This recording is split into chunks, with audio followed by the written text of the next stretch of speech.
Il y a bien longtemps et très loin d'ici, dans un monde enchanté, au-delà des mers, vivaient des rois et des reines, des princes et des princesses, de bonnes fées et de méchantes sorcières, de féroces géants et de gentils nains.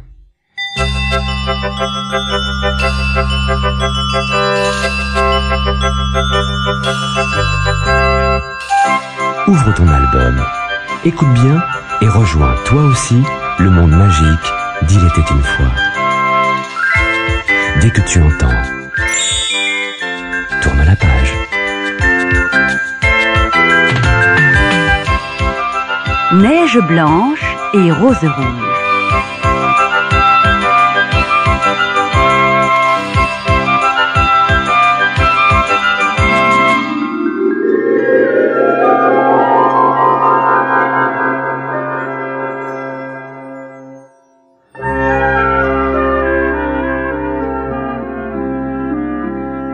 Il était une fois une veuve très pauvre qui vivait avec ses 2 filles à l'orée de la forêt.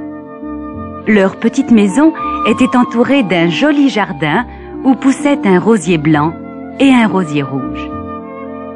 La veuve, qui adorait les fleurs et surtout ses rosiers, avait surnommé ses 2 filles Rose rouge et Neige blanche. Rose rouge était très vive. Elle aimait courir dans les champs, cueillir des fleurs et attraper des papillons. Neige blanche était beaucoup plus calme.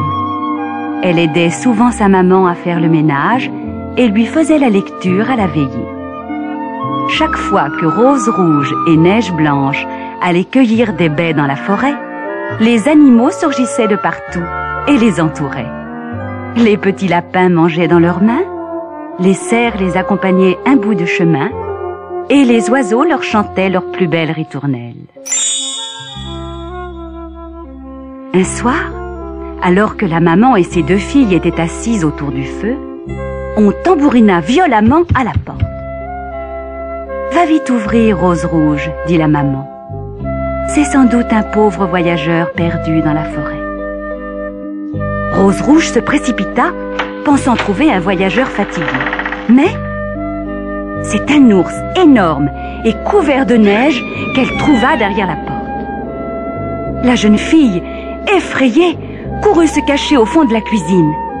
L'ours resta sur le pas de la porte sans bouger. « N'ayez pas peur, mademoiselle, » dit-il d'une voix douce. « Je ne vous ferai aucun mal.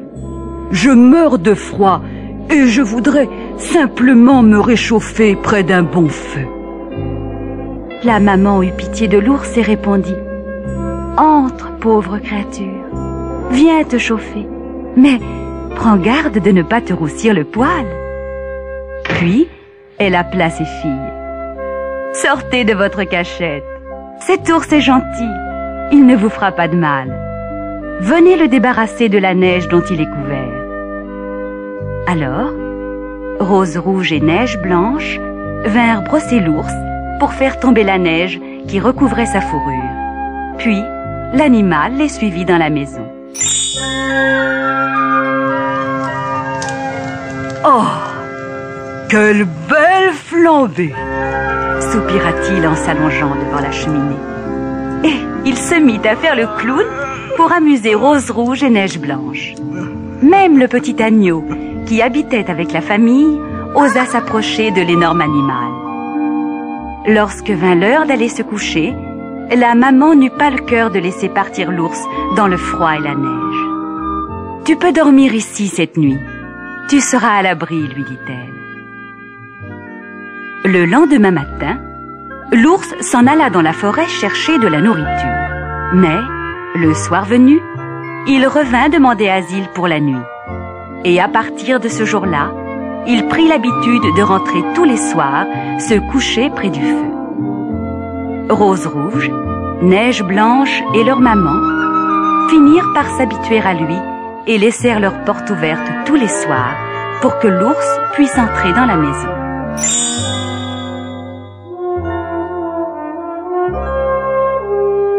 Lorsque le printemps arriva, il annonça à Rose rouge et à Neige blanche qu'ils devaient les quitter pour quelques mois et ne revenir qu'à la fin de l'été.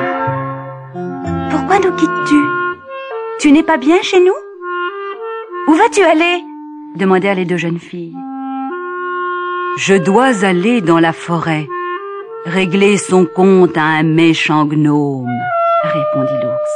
« Pendant l'hiver, quand la terre est gelée, les gnomes ne peuvent pas sortir, mais au printemps, lorsque la neige fond, ils sortent de terre et fouillent partout pour voler tout ce qu'ils trouvent. Un de ces gnomes est particulièrement méchant et je veux l'attraper. » Neige blanche et Rose rouge furent très tristes de voir partir leur ami. Pendant plusieurs nuits, elles laissèrent ouverte la porte de la maison dans l'espoir de le voir revenir. Mais l'ours ne revint pas. Quelques jours plus tard, leur maman leur demanda d'aller chercher du bois dans la forêt. En arrivant dans une clairière, elles s'arrêtèrent devant un gros arbre abattu. « Regarde, il y a quelque chose qui bouge dans le tronc !» chuchota Rose rouge. « Oui, on dirait un papillon !» répondit Neige blanche. En s'approchant, elles virent que c'était un gnome, tout vieux et tout ridé, avec une longue barbe blanche dont la pointe était coincée dans une fente du tronc. Il tirait de droite et de gauche, sautillant et gémissant, mais n'arrivait pas à se dégager. « Qu'est-ce que vous avez à rester planté là, comme deux courges? Vous ne pourriez pas me donner un coup de main, non ?» maugréa le gnome. « Mais que vous est-il arrivé, mon pauvre monsieur ?» demanda gentiment Rose rouge. « Stupide petite dinde, cela ne se voit pas !» répliqua le gnome d'un ton hargneux. « Je voulais fendre ce tronc pour faire du petit bois, mais ma barbe s'est accrochée et je n'arrive plus à me détacher. »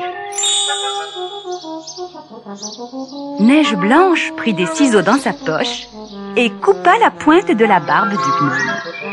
« Mais tu es folle à lier, ma fille !» s'écria le gnome. « Comment as-tu osé couper ma superbe barbe?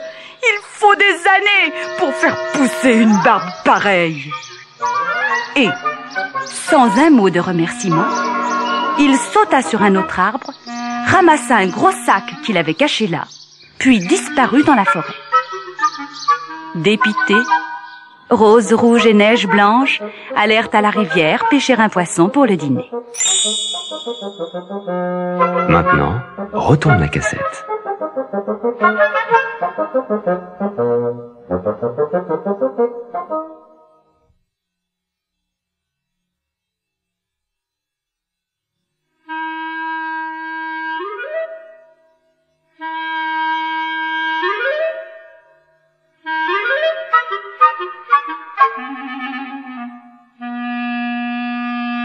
En arrivant au bord de l'eau, elles virent une espèce de grosse sauterelle qui s'agitait dans tous les sens. En s'approchant, elles se rendirent compte que c'était encore le gnome. « C'est notre ami !» dit Rose rouge à sa sœur. « Oui, et il n'a pas l'air très content. Qu'est-ce qu'il fabrique encore? Il va tomber dans l'eau s'il continue !» s'esclaffa Neige blanche. « Je ne suis pas si bête !» grogna le gnome. « Tu ne vois donc pas, petite sotte, que je tiens un poisson au bout de ma ligne ?» Le petit bonhomme s'était installé là pour pêcher. Mais le vent avait malencontreusement mêlé sa barbe dans sa ligne. Et les rôles étaient maintenant inversés. Ce n'était plus le gnome qui tentait d'attraper le poisson, mais le poisson qui essayait d'attraper le gnome. Gesticulant, hurlant, trépignant, il s'épuisait en efforts inutiles pour essayer de se détacher. « Mais aidez-moi, faites quelque chose !» s'écria-t-il en s'agitant de plus belle. Une fois de plus, Neige blanche prit ses ciseaux et coupa le bout de la barbe du gnome coincé dans la canne à pêche. « Décidément, cette dinde le fait exprès. Elle ne rate pas une occasion de couper ma barbe !» bougonna le gnome en reprenant son sac et en s'enfuyant. Le soir commençait à tomber. Rose Rouge et Neige Blanche, fatiguées par leur journée au grand air, décidèrent de prendre le chemin du retour lorsqu'elles aperçurent un grand aigle qui tournoyait dans le ciel et semblait vouloir se poser dans la forêt. Il tenait entre ses serres une petite proie qui s'agitait. C'était encore le gnome. Lorsque l'aigle se posa, les deux jeunes filles se précipitèrent sans hésiter pour libérer le petit bonhomme. Elles tirèrent si fort que l'aigle fut obligé de lâcher sa proie. Mais, à peine revenu de son émotion, le gnome entra dans une colère noire. « Regardez-moi ça! J'étais bien habillé et vous avez déchiré ma veste. Vous ne pouviez pas faire attention ?» Et, sans même un sourire, il prit son sac sur l'épaule et se sauva. Habituées à son ingratitude, les deux sœurs poursuivirent leur chemin en riant. Au détour d'un sentier, Rose Rouge s'arrêta et fit signe à sa sœur de ne pas faire de bruit. « Regarde, » chuchota-t-elle, « voilà encore le gnome. » C'était lui, en effet. Il avait déballé son grand sac et en avait étalé le contenu dans l'herbe. C'étaient des diamants et des pierres précieuses.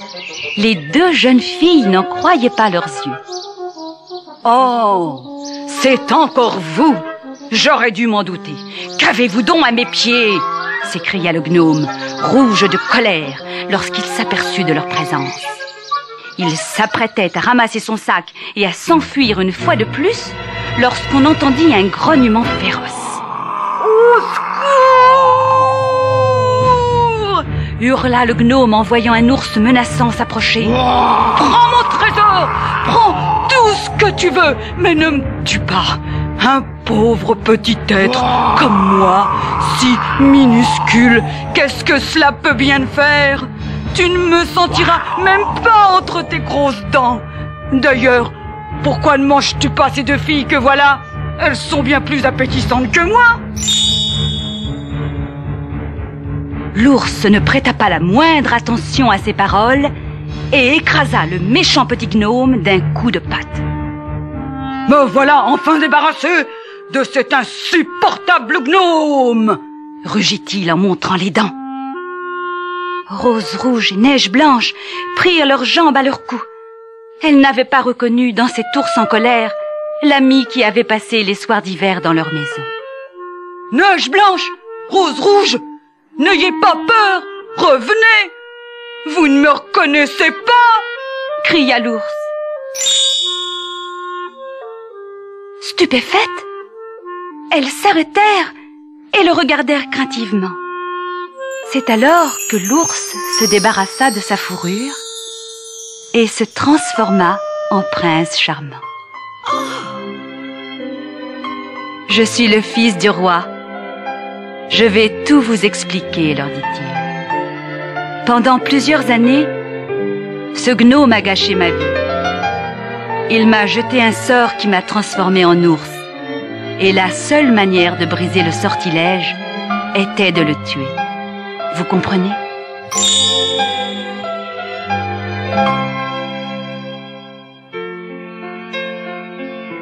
Neige Blanche épousa le prince et Rose Rouge épousa son frère. Quant aux trésors immenses que le nain avait accumulés dans son antre, ils se les partagèrent.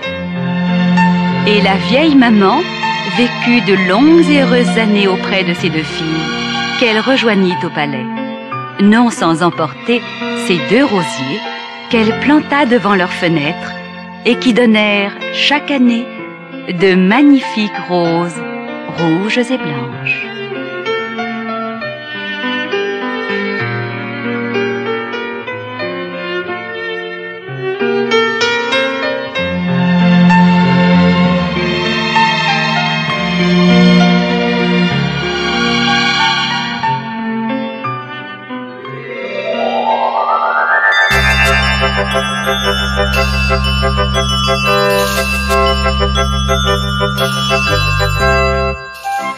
N'oubliez n'oublie pas ton prochain rendez-vous avec Il était une fois. Tu découvriras l'histoire extraordinaire de la Malvolante.